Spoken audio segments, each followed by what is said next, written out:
Welcome to my YouTube channel. AP ఉద్యోగులకు 12వ PRC chairman నియామకం ప్రభుత్వం దృష్టికి. పెండింగ్ బకాయిలు 2023 జూలై 1 నుంచి. ఏపీ ఎన్జిఓ నేతలు. ఆ వివరాలు ఏంటో ఒకసారి మనం ఇప్పుడు తెలుసుకుందాం. ఇక వివరాల్లోకి వెళ్ళినట్లయితే ప్రభుత్వం దృష్టికి పీఆర్సీ చైర్మన్ నియామకం.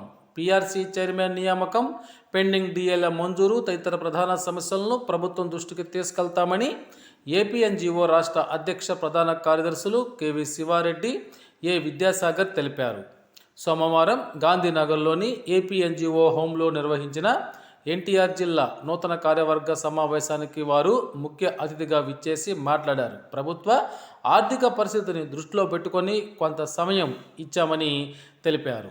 సమస్యలపై సానుకూల నిర్ణయం వస్తుందన్న ఆశాభావాన్ని వారు వ్యక్తం చేశారు. ఇటీవల తాము ముఖ్యమంత్రి చంద్రబాబు నాయుడుతో పాటు మంత్రులు, అధికారులు కలిసి బకాయిలు చెల్లించాలని కోరగా వెంటనే 6,300 కోట్ల రూపాయల బకాయిలను విడుదల చేసినట్లు గుర్తు చేశారు.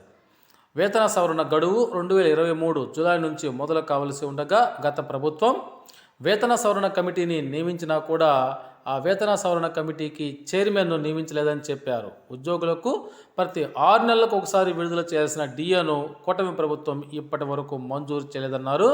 అనంతరం ఏపీ ఎన్జిఓ ఎన్టీఆర్ జిల్లా నూతన కమిటీని ఎన్నుకున్నారు. జిల్లా అధ్యక్షుడిగా డి సత్యనారాయణ రెడ్డి, సహాధ్యక్షుడిగా వివి ప్రసాద్, కార్యదర్శిగా పి రమేష్లను ఏకగ్రీవంగా ఎన్నుకున్నారు.